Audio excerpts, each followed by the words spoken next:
So I will start by welcoming everyone. So good afternoon, everyone. Thank you so much for joining us. Thank you for your patience as we get set up. And I'm so delighted to host you and welcome you to this event. My name is Quintera Sufran, and I am the Milwaukee Art Museum's Curator of Community Dialogue. And it is my absolute delight to welcome you to this afternoon's program. The African American Art Alliance's Quad A African American Maker Series with artist Folayemi Fo Wilson in conversation with Milwaukee-based artist Matope J. Johnson. Today's format is a conversation followed by a moderated Q&A. Attendees, you are welcome to put your questions into the chat or Q&A function at any time, and we'll address as many as we can following the discussion. And today's program is sponsored by the Chipstone Foundation and the Milwaukee Art Museum's African American Art Alliance. Thank you to Chipstone and Quad A for making this dialogue possible.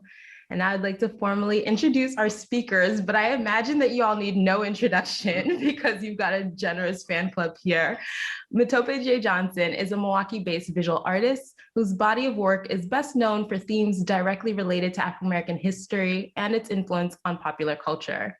These works are often poetic and gracefully created, incorporating figurative subjects that are boldly articulated in blue cast, an overt form of counter-narratives that resist the racist tropes waged against African Americans and other people of color. What these works have in common is the artist's fascination with how indigo blue pigment connects centuries of symbolic meaning.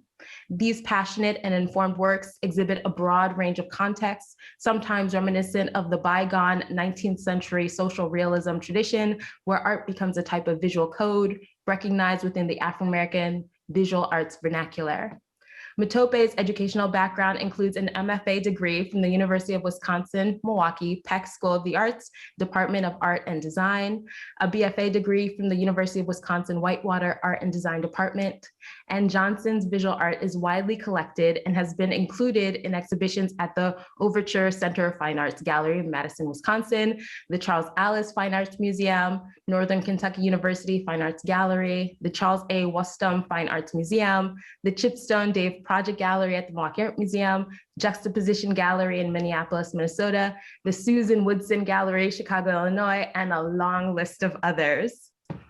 Folayemi Fo Wilson is an object and image maker whose works celebrate the Black imagination as a technology of resistance and self-determination. Yes, Fo, and yes, Matope. Her work explores the Black Atlantic experience through sculptural and multimedia installations, presenting speculative fictions that reference history, integrating inspiration from American vernacular architecture, literature, and science fiction, using original sculpture, found objects, archival media, sound, and video. Her process utilizes training in art history and critical theory, employing the archive and other research methodologies to mine history for use as material in her creative practice. Wilson earned an MFA in furniture design from the Rhode Island School of Design with a concentration in art history, theory, and criticism, and holds an MBA from New York University's Stern School of Business. Wilson is a co-founder and principal of Black House Studios, a social-focused design studio based in Chicago. Early in her career, she worked as a graphic designer and art director in New York, founding Studio W Inc., working for clients such as Condé Nast Publications, Time Warner, the New York Times, Black Entertainment Television, BET, and Williams-Sonoma. She has been a grant recipient of the National Endowment of the Arts, the Propeller Fund, and a two-time recipient of an individual artist grant from the Graham Foundation for the Advanced Studies of the Fine Arts. She's a professor at Columbia College Chicago, and Wilson's design work is included in the collection of the Cooper Hewitt National Museum of Design. She was honored as a 3 Arts awardee in 2015 and 2020, and is one of the New City's 2020 Art 50. Matope and Fo, thank you both for your time and your work, and I'm looking forward to the discussion. And Matope, I'll hand the virtual mic over to you. Well, first of all, I want to thank really all of you. So Kantara, thank you. And I know Aaron's behind the scenes. I want to thank Aaron. So these are folks from the Milwaukee Art Museum staff, and of course, John Crown at the Chipstone Foundation, and that there are so many others. The one thing I want to be clear about, that even to have a basic conversation like this that isn't so basic, is made up of the village. And so there are a lot of people that really have to be credited with pulling us together. And so in some cases, I'm familiar with both of you. I mean, with you, Kantara, when you were with the Art Museum before you left Milwaukee, and so now that you've returned, it just makes it's a more of a welcome back. And then of course, Fo and I go back, some years, and we'll talk about that a little bit later on. But the one good thing that I am looking forward to is hearing Fo really dive into her work, because my being familiar with her work is not quite the same. It's from my own perspective, but she has a design sensibility that, with all the connectedness with the things that that we share in common as makers, really, every time I look at the work that she's made, it motivates me.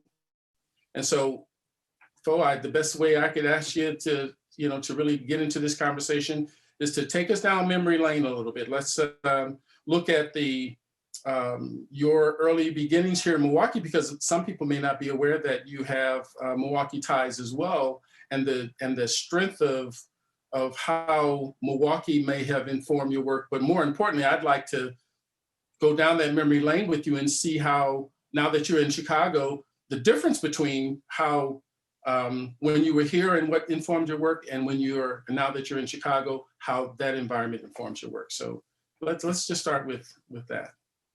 Sure. Thank you so much to both Kantara and Matope for welcoming me. Thank you to the African American Art Alliance at the Milwaukee Art Museum and the Chipstone for inviting me. And thank you to everyone that is here with us. I want to acknowledge that here in Chicago, I'm in the land of the Ojibwe, Odawa, Potawatomi, and many tribes from the Council of the Three Fires. And for those that aren't sighted, I just want to describe myself a little bit. I'm a brown-skinned woman with salt and pepper locks that are on the brain on the top of my head. And I wear glasses, and I'm talking to you from my study in my home in the neighborhood of Pullman, a historic neighborhood here in Chicago. So thank you all for welcoming me. And I think what I'll do is I'll start by sharing my screen. And there we go. So yeah, some people may not know in the audience that I spent 4 years in Milwaukee teaching. I came to Milwaukee from Providence, Rhode Island, where I both went to graduate school for 3 years at the Rhode Island School of Design, and then taught for a couple of years there, and then got this opportunity to come to teach at the University of Wisconsin in Milwaukee. And this picture that you're seeing here is my studio. Part of the deal that was so attractive to come to Milwaukee was they're like, and we'll give you a studio. It's right. Like how many colleges that you come and get invited to be at as an assistant professor, where they say, hey, and you get a studio. So here's a neat picture. This is a neat picture of part of my studio, which is where I met Matope, because we often in the Kenilworth building, where the graduates have their studios and faculty have their studios, would have open houses. And that's where I met a lot of the Milwaukee artists. And we're first introduced to them when I moved to Milwaukee and got introduced to the Midwest. Right. Well, one of the things, this is the space that I remember, and of course, all the accoutrements that you have here really is very telling of, especially just some of the tools that's required to do your specific work.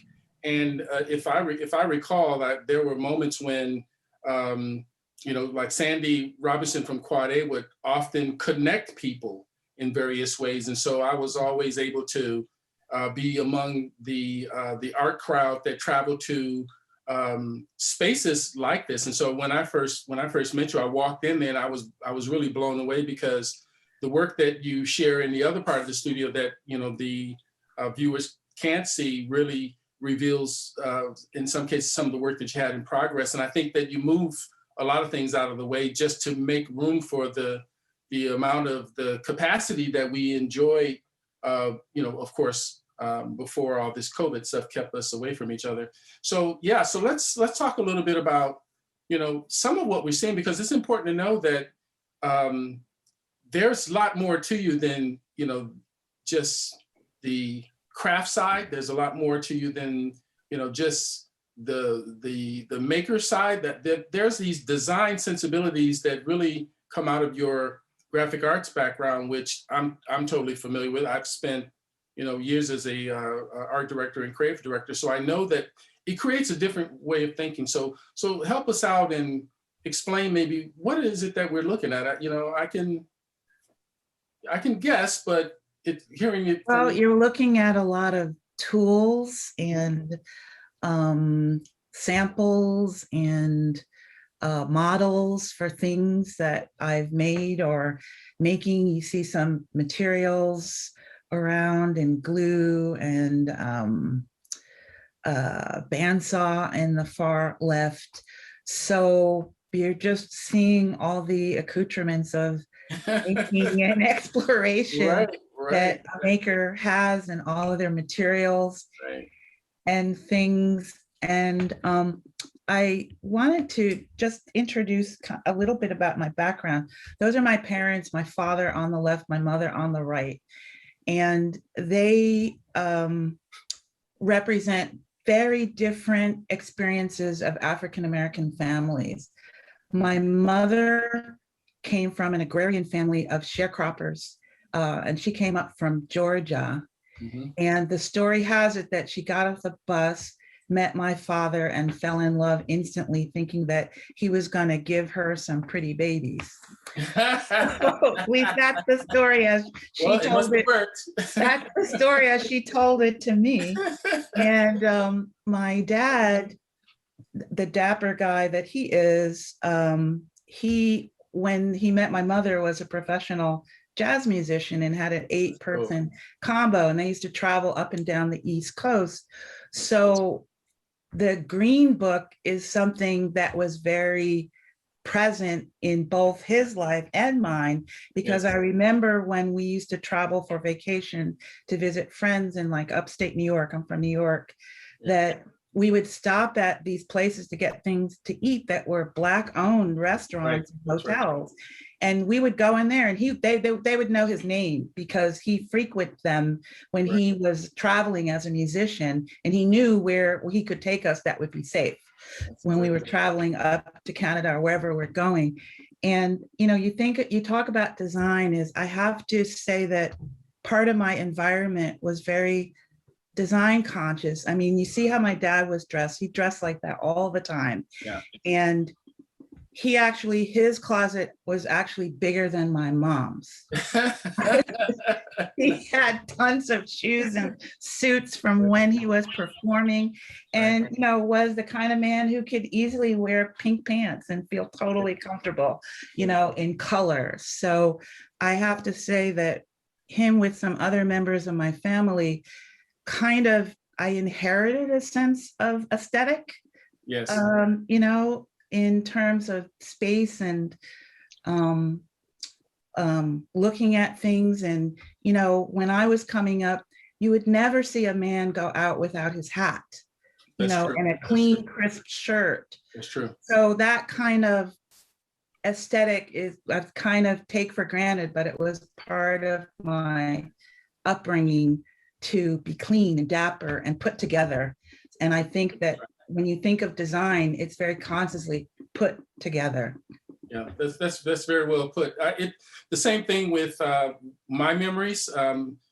If it wasn't in the Green Book, my folks didn't stop. So they packed the food that we needed. I mean, they even had like a portable potty. So my dad was like, if it wasn't safe, we're not gonna stop. And I have that same sort of experience that you were talking about with like my father and his uncles and cousins. So that design sensibility that I was talking about earlier really is an impression that's made on you. And that's how you are today. I mean, whenever I see you, those same sensibilities that that find itself in your work is also how you live your life.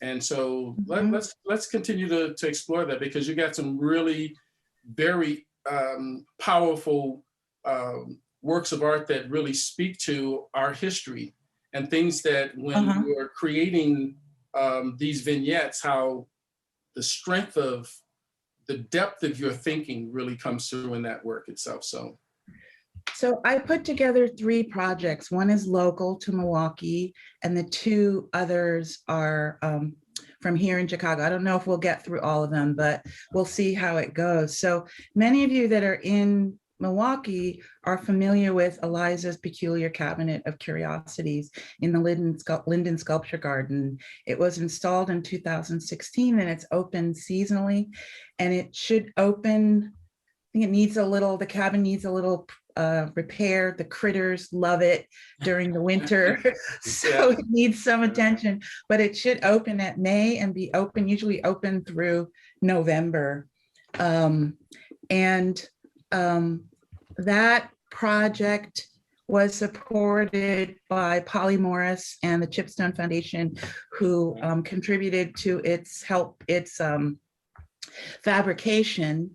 And it's the kind of project where there's a lot of little hidden things. Like if you know what you're looking at, you can see a lot. And in the cabin, there's oyster shells in the bottom. There's I think you could see a little better. There's a picture of Mary Todd Lincoln. There's the character Eliza. I imagined her as a shapeshifter, time traveler who lives in the Afrofuturist past, present, and future simultaneously. So she has a lot of representations in the cabin of mid-19th century life. She has pictures of Mary Todd Lincoln. There's even one of my favorites, a little Leah from Star Wars doll that she collected in the future, which all the kids seem to love when they visit. There's she has a library that's has a lot of books about science and astronomy. There's images from the environment that she would have found herself in inside the cabin. There's actually also there's some sound, and there's some 4-dimensional video. Like if you go to this bucket, it's a bucket of water, but it's dynamic. It's actually a video of the Mississippi River. And on top, if you look up top on the ceiling, the ocean is misplaced and projected onto the ceiling of the cabin to represent the presence of the Middle Passage, which is present in the bodies of all people from the African diaspora. We are 98% water. Well, that sense of the Middle Passage is always with us in our bodies. So those things are very present in there. So, so one of the things that I'm always intrigued with, especially coming from artists, we often use our imagination in ways that sometimes that's hard to explain. But so when you begin to conceive and conceptualize your ideas, where does one begin? And I'm just being a sort of a devil's advocate, because I have my own sensibilities, like other artists have their own sensibilities. One thing I can say is that we're not all alike. And so therefore, I don't expect us to think alike. So help us out a little bit and talk to us about, when you began this project. And so there's a bit of collaboration, there's a bit of material culture that you've obviously tapped into, but more importantly, that imagination of yours is it's incredible. So help us out a little bit. Sure. Where does one begin to conceive? Thank you. Idea. So I'm also trained as an art historian. So my process is very much like that of a historian, in that I do a lot of research about what I'm interested in. And the result of that research, as opposed to a book or a research paper in an academic journal, Mhm. I create art installations from them, but the process is very much the same. When I started this project, through the graces of the Chipstone, I was, developing it, and they said, well, since you're building a cabin, you need to go see what they actually look like. So Yeah. they sent myself and one of their curators down, along with the fabricator, to really study how they were built. One, and I just wanted to be in one to feel what it felt like to have a body, a Black body inside a cabin like that. Yeah, sure. So it was really, that was an important part of my research. And they also hooked me up with several historians, which gave me a sense of what it would have been like for my character, Eliza, what her life might have been like. And, it's very much mythologicalized, Mhm. as we know that it was a horrific experience for enslaved people, right? We know that part of it, but we also know there were moments of love, and there were moments of connection with others in the community. There was a curiosity about the environment that enslaved people had been brought to, and what was that about, and what did those things what were the things look like? So what was great about talking with these historians about enslaved life was, we went to Charleston, and I wanted to know, like, well, what would a character like Eliza, what would her life be like? Like, what would she do day to day besides hard work, right? Right, that's true. So, they talked to me about this one particular house that the Aiken House, I believe, which was a senator in Charleston. And I went to the cabins that the enslaved people lived. And one of the curators, Brandy, talked to me about the one of the slave women in the house was in charge of the house. Mhm. So she spoke several languages. She received people that came. She went to the market to buy things. So she had to keep the books. She had to know her math. She was literate. Yeah. So this just gave me a more multidimensional idea of what an enslaved woman's life may be like. And so I was wanting to know things like, well, when they went to the market, what did they want? Like, what Yeah. was valuable to them? Right. Things like buttons, things that they could sew to make their clothes special. So you'll see that in the cabin, there are some of those things there. So my research was trying to get an idea beyond the narrative of the enslaved and the horrificness about that, was to try to get to the humanity of enslaved people and to understand what were the other parts of their lives like. So the picture that you're seeing that's inside the cabin is a picture I found of a family. The man was a free man from Jamaica who bought the freedom of his wife, who was of mixed race. And her name happened to be, and I didn't know this when I found the picture and fell in love with it, her name happened to be America. And Wow. she was married, they were married on the day of the Emancipation Proclamation. Wow. I did not know this. Is all serendipity. I did not know this because on the ceiling of the cabin are actual handwritten copy, a handwritten copy of the Emancipation Proclamation. Okay, so which version that I wheat pasted on there. So this was just this amazing serendipitous coming together of research and history of the cabin. So that would have been 1863, because many of the African Americans who were freed didn't really find out until 1865. So there's maybe a couple somewhere in between there. Yeah. Right. Right. Okay. Good. Okay. So let's keep going, because I know you got lots to share, and I don't want to, have you bogged down. But so one of the one of the wonderful things, this is a picture of myself and one of my grad students, Victor Lee. Mhm. One of the things that Polly and the Chipstone have helped make possible is the kind of extension of this work. Right. So I have been able in the 4 years that the cabin has been there to invite people to respond to the cabin. So like we have in the audience, Felicia Holman, who was part of Honeypot Performance, which is one of the groups that came the first year to respond to the cabin. And Victor was another one. And Milwaukee's Portia Cobb was another one, in that she planted a garden in the space and did some programming around that. And there have been quite a few groups and people that have come.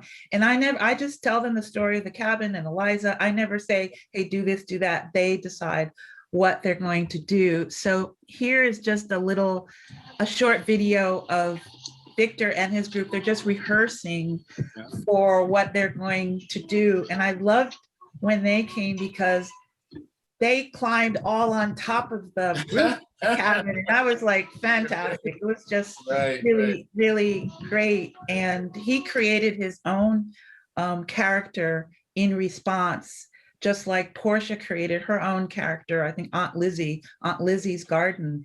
So the narrative and the story of Eliza have gotten to extend with all different kinds of groups, people, and other artists that have been invited in a program that's called Call and Response, that has been supported by the Chipstone, Polly, and other various groups. Yeah, it's amazing the South Carolina connection, because I too was better informed when I made that trip to South Carolina. So when you mentioned that, it just really triggers a lot of thoughts with how one creates, and that's the point that I wanted to have you expand a little bit, because a lot of times we think that our strategies for creating work is very deliberate, but a lot of it is spontaneous. A lot of it is through collaboration, a very natural progression, and the act of sharing actually helps strengthen one's work. All you have to do is put a good portion of that work in motion, and then you'd be surprised how the other people that interpret the work begin to just expand other narratives, and you see that it makes it cohesive. I think the universe really welcomes the way that you work, and I really do appreciate that of you. When you agree, Kantara, when you feel the same way? Absolutely. And Matope, I feel like I keep coming back to the idea of community that you started us off with, and your work really being expansive enough to embrace multiple interpretations and multiple artists and afterlives of the project. Right. So, it's on you. Let's walk us through it. Take us down. Yeah. So before I go into this next project, I do want to say that the project with Eliza was a real turning point for me, in that I got to recognize that my aesthetic is very community-based, and that it's not always meant just for a static gallery space, that it's very porous, and it's meant for people to contribute to and be generative from. And I consider that part of a Black aesthetic, to be perfectly honest. So I claim that as that. And that kind of leads into this next project called Dark Matter, Celestial Objects as Messengers of Love in These Troubled Times, which was from 2019 in the Hyde Park Arts Center. And this is the entrance to the space. So I want you to appreciate that the space usually looks like this. It's a large space. It's about 2,400 square feet. That opening where you saw that black curtain is back here. And so you're looking into the space. So it's usually an all white space with gray floors. And I really, I think I scared the curator, Allison Quinn, because when we're talking about the space, I'm like, I want to paint the walls all black. I think it made her kind of, and put glitter on them, and have glitter. So this is any opportunity for glitter, I'm all about it. Right. So Right. this is how the space was transformed. Yeah. It took us about 3 days to paint all the walls black, Yeah. and another 3 or 4 days to get glitter on them, to Yeah. paint the floors blue. Water is just a recurring theme, represent the ocean. Yeah. And it's very dynamic in that the images of the sun and the moon that you see in the mezzanine there are actually video that I adapted from NASA. Yeah. And you could see so it's 2,400 square feet in the space, but it's about 3,400 square feet of wall is full of glitter, and the space is dark. Yeah. And so that it feels like a celestial landscape. And the abstract sculpture that looks like it's coming through the ceiling, named Zora, it's got numbers on it, is also from research in New Orleans with shotgun houses. So it's the silhouette of shotgun houses that are kind of put into a sphere and imagined as a spaceship that landed on Earth. And so just to give you just a sense of scale, the Hyde Park Art Center has this beautiful space that has a mezzanine, a video mezzanine. So when we were talking, they're like, do you want to use a mezzanine? I said, I'm using all of it. I'm using all of it, everything. Right. So the mezzanine is great because I had been doing research on NASA and also the Golden Record, which some of you may know about. So the Golden Record was made in the 70s by Carl Sagan. And what they did is they recorded greetings in about 54 different languages from people around the planet, and with music from indigenous tribes to jazz and rock and spirituals. They put this music on a record and put it on the Voyager and sent it out to space. So it's still out there in space, but there's a record, and I was listening to that record. So in my imagination, again, I'm imagining that some being, entity heard it and that sent these spheres of love to us during this time, this troubled time, because this was like, I was thinking of this when in 2016, during the unfortunate time of 45 being elected. And originally I was thinking of a whole different show for this space that was about play, but then that happened and then my head had to pivot. And I ended up wanting to create a space of healing and reflection that people could come into. So what's great about the mezzanine is you could see it both from the inside and at night from the outside. You could see the videos going. Let's see what else I have here. And then we had a lot of programming around it, and from sound things. So the space had video, it had sound. I commissioned Joel Mercedes, a young sound artist in Chicago, to again respond to the work and create some sound. So there's sound on a loop that's planted in different places of the space. So you come in and it's just it's dark. Your eyes have to adjust. There are these orbs that I made at a residency at Kohler that are sitting in rocks and whatnot on the floor. So, and it's a place for meditation and to reflect. And then what you're looking at now is a performance.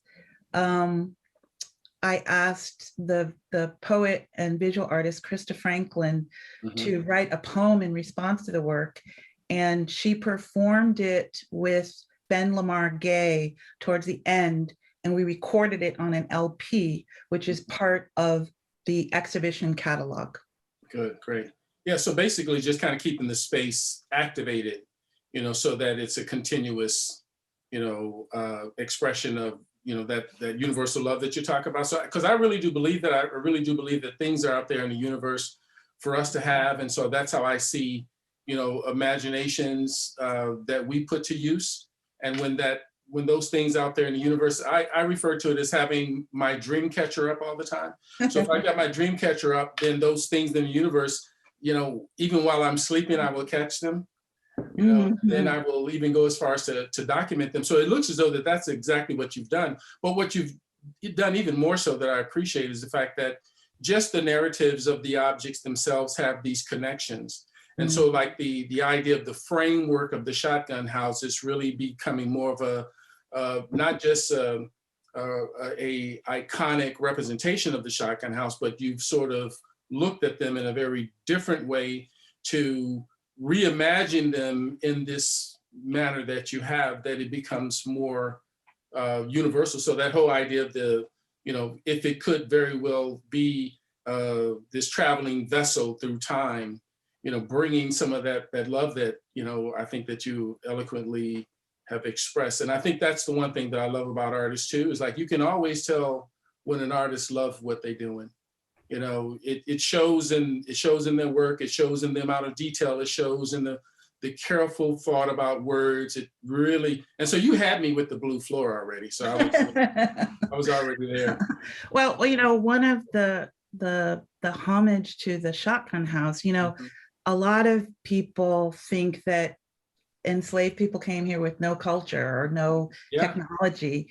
And the shotgun house, which I believe was built first in Haiti and then brought to New Orleans, is part of the architecture of West Africa in terms of how it's built in order to, with the roof, in order to keep the home cool, that, it's named a shotgun house because you could shoot a gun through it, that the rooms are off to the side so that air circulates in a particular way to keep the house cool. And so that's part of our technology and our knowledge that we brought with us, that one of, an example of many that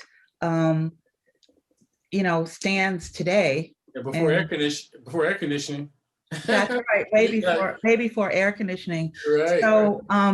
So there's a catalog, and then there's the album. This is a limited edition, so there's still a few copies available at Candor Arts, another collaborator and wonderful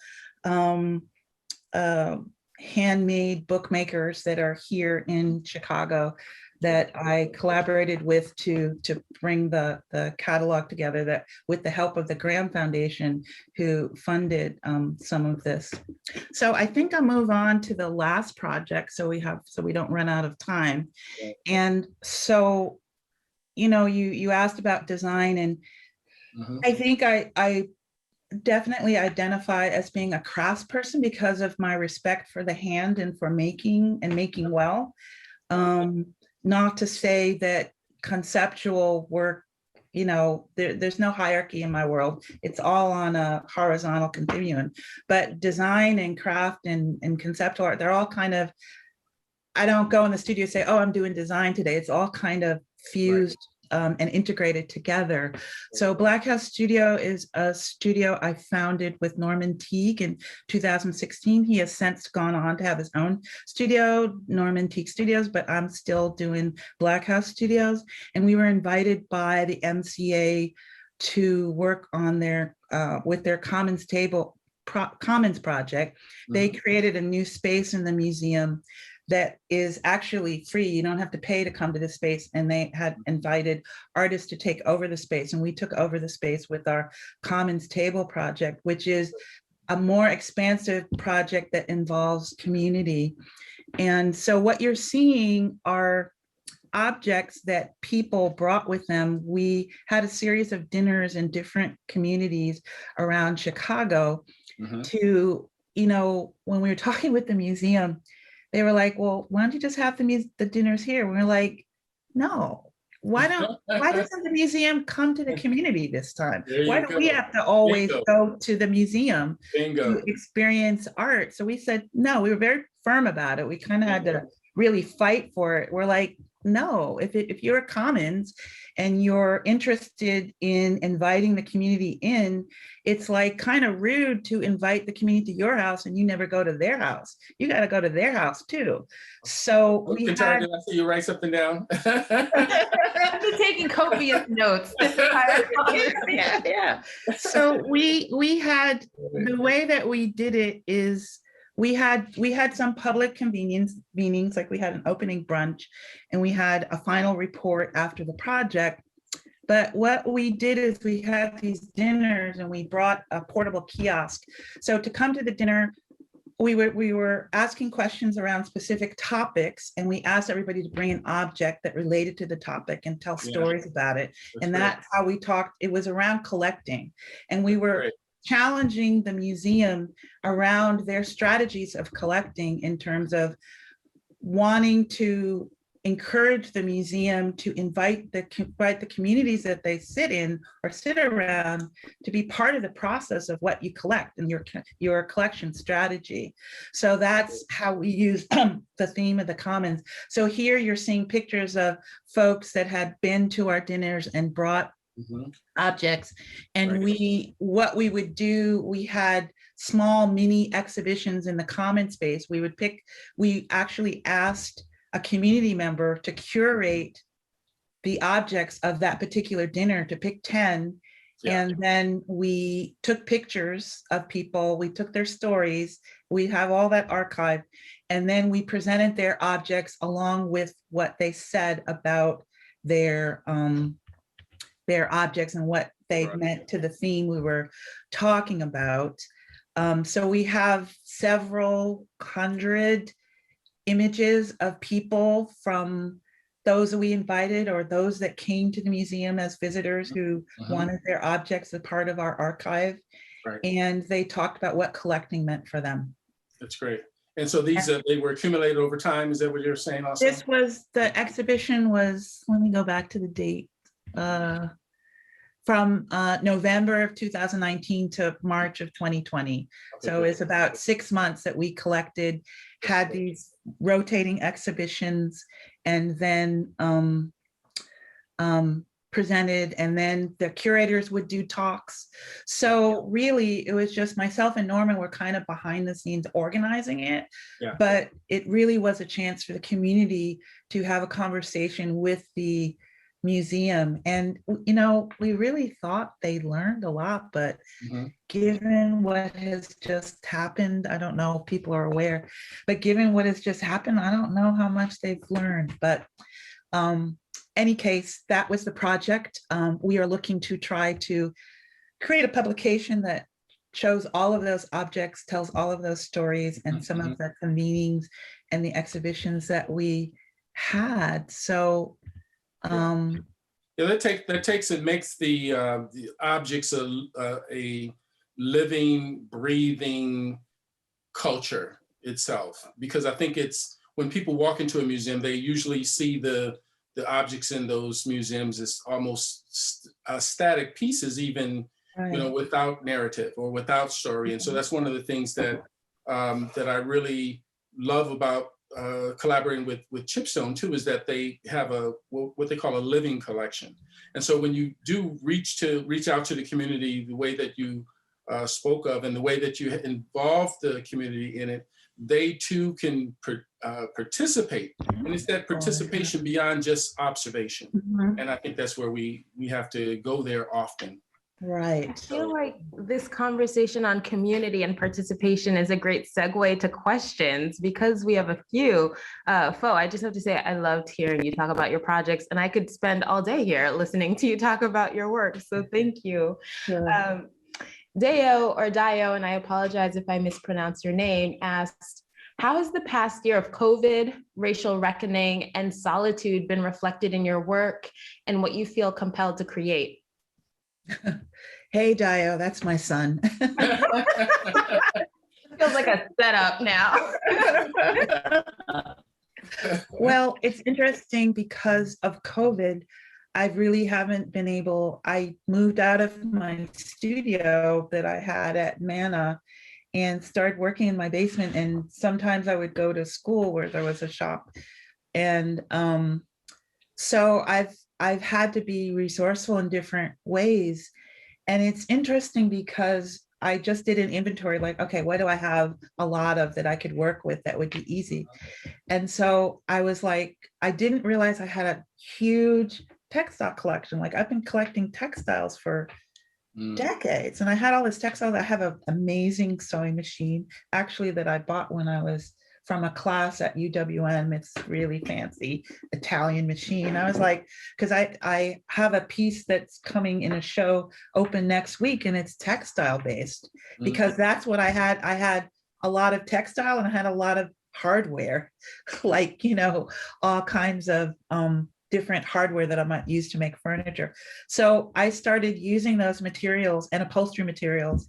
And I started using those materials, and I made like a soft sculpture for a piece that's in a show I'm really excited about the Black Pentecostal experience that's opening in LA at Bridge Projects next Saturday. So the solitude, I would say, has, COVID has been difficult for everybody, but I was telling one of my colleagues yesterday that the solitude has actually put me more in touch with my humanity. And I think that's a good thing. And it also has taught me to be resourceful, because it's like, well, I can't make something out of wood that I might normally make, but what do I have? So what can I do with it? And so I actually collaborated with Norman on a piece, and we decided to dedicate it to Terry Adkins, who is an artist, just a renowned artist that his work is both musical and sculptural at the same time. So we made a piece in homage to him. Matope, this is totally selfish of me, but I would also love to hear you answer this question of how this COVID year, racial reckoning and solitude has impacted your work and your approach to your work. Well, I'm going to, just basically say ditto to Fo, because, it causes you to be more reflective. I have kind of bunkered down over a period of time. One of the things that it's allowed me to do was to teach from a place that I know that there are no issues.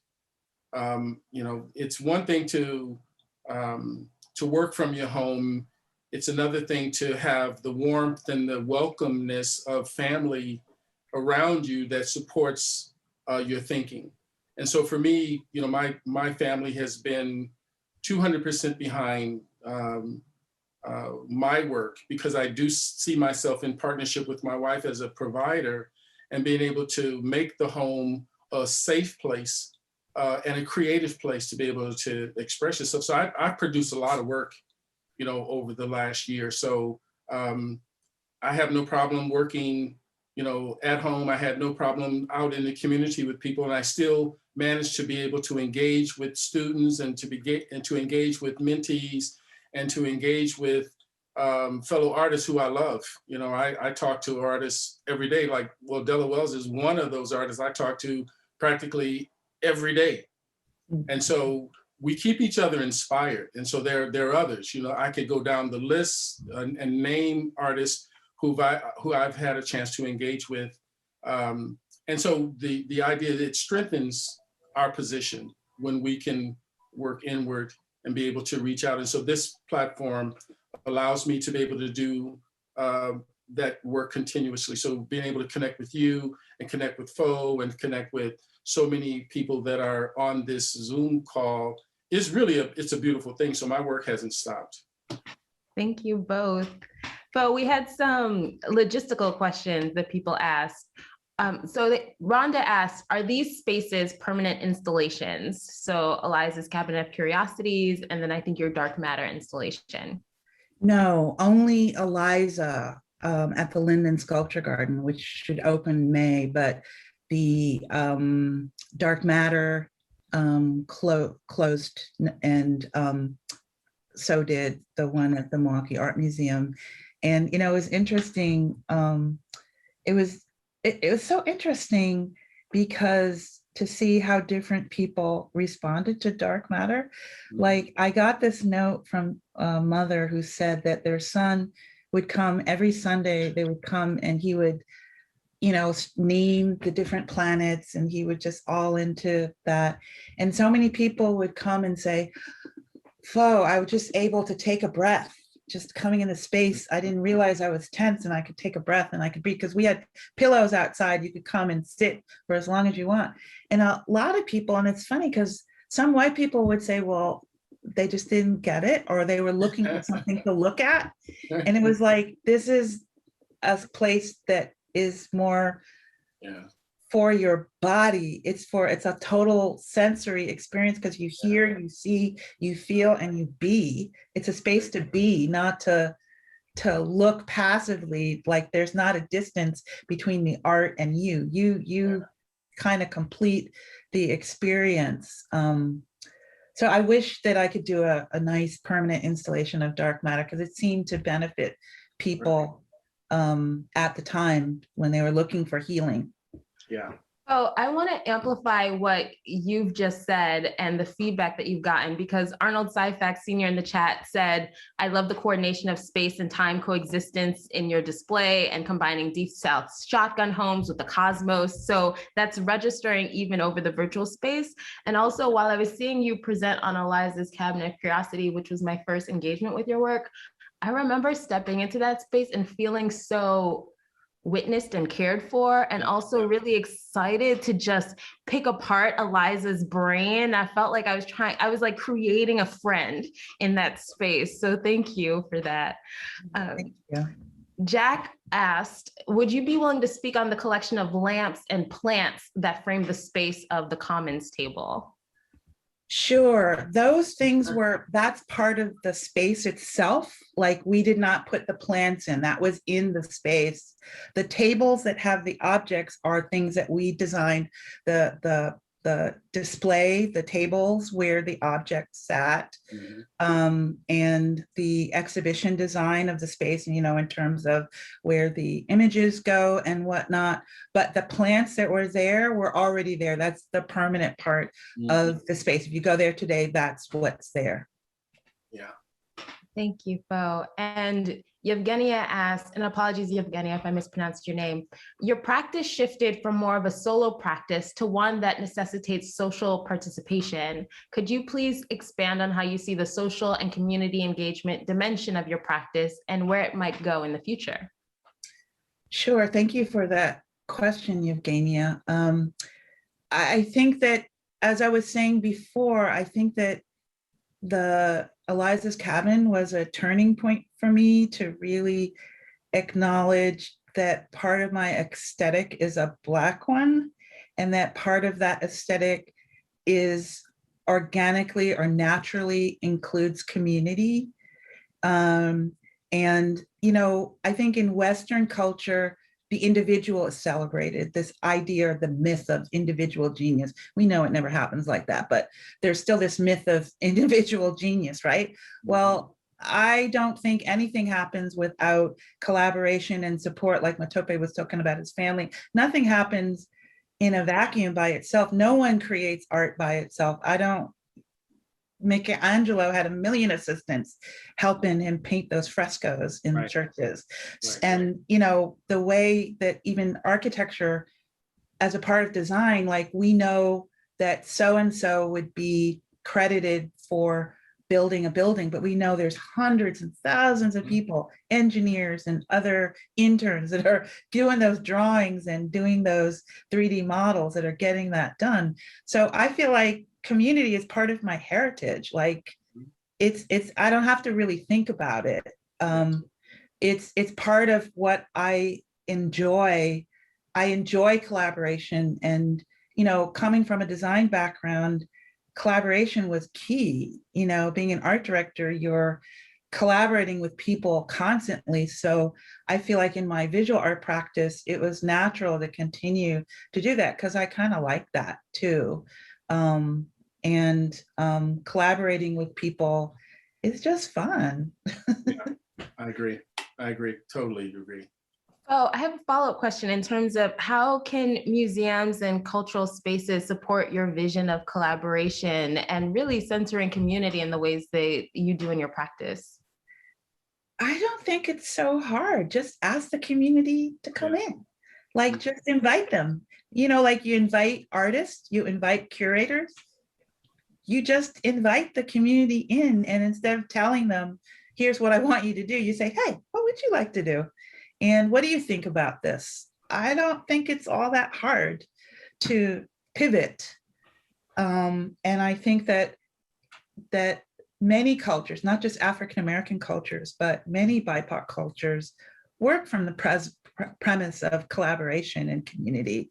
So I don't think it's hard to find that experience in a lot of places, even in some European traditions that might be present. But I think in, you know, the Western dominant culture has positioned itself somewhat supreme, like we're going to do it this way. And I wish that the dominant culture wasn't so fearful of change. Like, it's actually more fun to be generous to other people and to collaborate with others.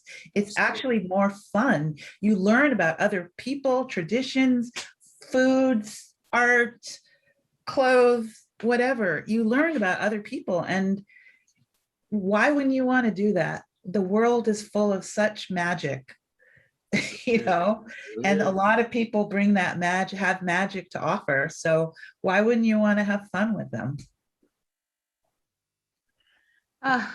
Yes. Yes to everything. And we're getting lots of affirmations to what you're saying in the chat, Fo. I think we may have time for one more question. And this one is anonymous.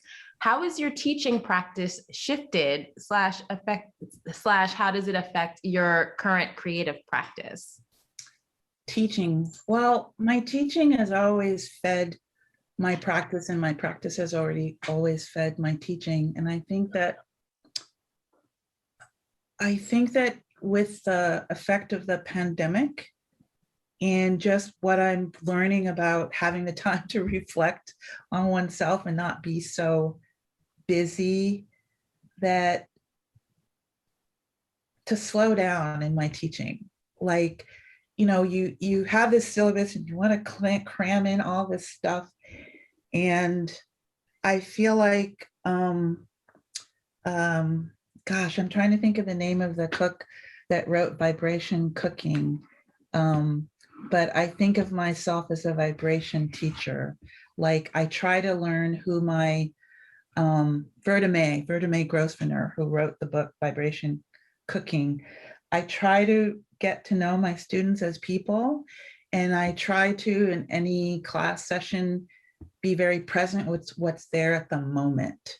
So even though I may have a plan, something may show up in a particular way, and I take that as a sign that that's what the students need at that particular time.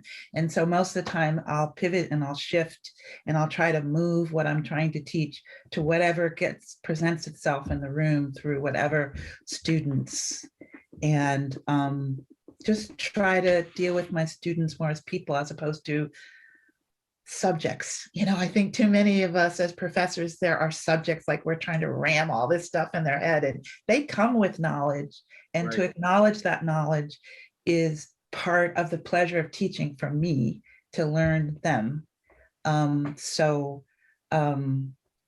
the, you know, the it goes back and forth. They keep me on my toes. I'm sure you know Matope, as you teach. They keep you on your toes. They keep you fresh. I know what's cool because of them. Otherwise, I'd probably be lost to what's cool and current, you know, and then I can offer wisdom and grounding for them as they move through their practice. Right. Well, that seems like a callback to the idea that you shared earlier, which is that this moment of solitude has really allowed you to honor people's humanity, which I would feel like from your work you've been doing already, but it seems like there's a hyper focus to that. So I thank you both for your time. And someone in the chat said they feel so honored to have been able to witness this conversation between two brilliant artists, and they wanted to know where they could see more of your work. We're gonna drop that in the chat now for our audience for Fo's upcoming show. and some links to Matope's work as well. Anything that you want to leave us with? Just thank you to everybody that joined us. Thank you again to the African American Art Alliance. And I know Sandy, and thank you, Matope, for being in conversation with me, and Kantara. So what a pleasure to meet you and to know that you're at the museum. So thank you all for giving me the opportunity to talk with you today. Thank you, everyone, for your attendance. Matope and Fo, thank you so much. This has been so enriching, and have a wonderful day. Thank you as well. You too. Yep. God blessings, everybody.